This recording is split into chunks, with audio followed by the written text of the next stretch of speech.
Halo Bapak-Bapak, Ibu-Ibu semua, terutama para peternak yang ada di Kecamatan Pangalengan. Perkenalkan, kami dari Pengabdi Wayang Windu, tim KKN PPM UGM 2020. Nah, di sini saya mewakili tim akan menjelaskan mengenai pentingnya mengetahui penyakit pada ternak sapi. Kenapa sih kita perlu tahu tentang penyakit ternak? Yang pertama, agar penanganan awal lebih cepat dilakukan apabila terdapat ternak yang sakit. Yang kedua, untuk melakukan pencegahan penyakit. Yang ketiga, untuk menjaga kualitas produksi baik pada susu maupun daging. Dan yang terakhir, mencegah terjadinya penularan penyakit zoonosis. Zoonosis sendiri di sini merupakan suatu penyakit yang dapat ditularkan melalui hewan ke manusia ataupun sebaliknya dari manusia ke hewan. Nah, baik, kita akan langsung masuk ke bagian materi. Yang pertama, ada mastitis. Mastitis ini merupakan salah satu penyakit yang paling sering dijumpai pada ternak sapi perah. Penyakit ini sangat merugikan peternak karena menurunkan kualitas dan kuantitas susu. Mastitis biasanya disebabkan oleh beberapa bakteri. Infeksi bakteri yang paling sering muncul yaitu Streptococcus agalictiae dan Streptococcus aureus. Bakteri-bakteri tersebut dapat masuk melalui lubang saluran terbuka seperti puting pada ambing itu sendiri. Gejala yang tampak pada penyakit mastitis ini biasanya pada ambing akan mengalami radang, bengkak, dan panas. Terdapat abnormalitas susu seperti warna susu yang akan berubah menjadi kekuningan dan penurunan jumlah produksi susu. Sapi akan mengalami demam.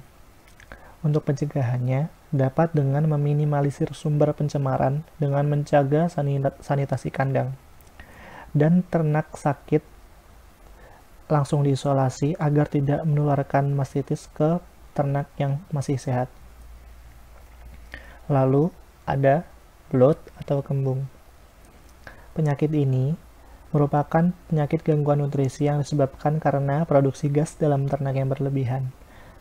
Biasanya karena konsumsi hijauan legum dalam jumlah banyak dan dalam waktu singkat. Untuk gejala yang tampak itu sendiri, salah satu cirinya yaitu perut akan mengalami kebengkakan dikarenakan ternak tidak dapat mengeluarkan gas. Pencegahannya dapat dilakukan dengan mencegah hewan dalam mengkonsumsi legum secara banyak dalam waktu singkat, atau dengan memberi pakan seperti silase, grain, dan dry, raw veg, sebelum diberi legum, dan diiringi dengan air minum yang tersedia secara ad libitum. Lalu di sini ada milk fever atau hipokalsemia. Penyakit ini pada masyarakat biasanya disebut dengan sapi ambruk, dan sapi yang mengalami biasanya merupakan sapi yang sedang bunting atau sedang hamil. Nah, penyakit ini merupakan gangguan nutrisi yang disebabkan karena sapi kekurangan kalsium. Penyakit ini juga dapat meningkatkan risiko terkena mastitis dan pneumonia atau radang paru-paru. Untuk gejalanya, karena penurunan kadar kalsium ditandai dengan hewan akan ambruk dan tidak dapat bangun, tetapi terdapat juga hipokalsemia subklinis yang tidak menunjukkan adanya gejala ambruk. Untuk pencegahannya sendiri, kita dapat menghindari pemberian rumput yang basah selama musim hujan 3 minggu masa kebuntingan akhir, lalu memberikan asupan kalsium rendah selama masa kering kandang, hindari pemberian pakan yang berlebihan sebelum melahirkan, dan diberi hay atau silase dan dapat dilakukan suntik vitamin D. Lalu di sini terdapat penyakit yang salah satu merupakan penyakit zoonosis yaitu antraks.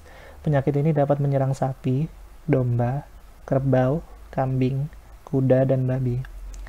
Infeksi bisa melalui tanah, air, dan pakan yang tercemar bakteri. Penyebabnya biasanya infeksi bakteri Bacillus anthracis. Gejala yang terjadi pada sapi yang menderita antraks biasanya terdapat kematian dalam waktu singkat, lemah, lesu, tidak nafsu makan, demam, kejang, dan sesak napas. Sering terlihat keluarnya darah dari lubang tubuh seperti hidung, mulut, dan anus. Untuk pencegahannya, agar tidak menular, yang pertama kita tidak boleh memotong dan mengkonsumsi daging yang terkena antraks atau ternak sapi yang terinfeksi bakteri antraks. Sapi sehat harus divaksin untuk mencegah terjadinya penyakit. Apabila terdapat ternak yang sudah mati, bangkai ternak terinfeksi dibakar dan dikubur sedalam 2 meter agar tidak menular ke sapi yang lain dan ke manusia itu sendiri ataupun peternak. Kemudian, dapat dilakukan desinfeksi peralatan, kandang, dan pakaian peternak. Kemudian ada fasiolasis atau biasa kita sebut dengan cacing hati. Bisa menyerang sapi, kerbau, atau ruminansia kecil seperti kambing maupun domba. Cacing-cacing yang menyebabkan fasiolasis ini biasanya cacing Fasciola hepatica dan Fasciola gigantica. Gejala yang timbul pada ternak yang mengalami fasiolasis terdapat 2 macam. Yang pertama itu gejala akut.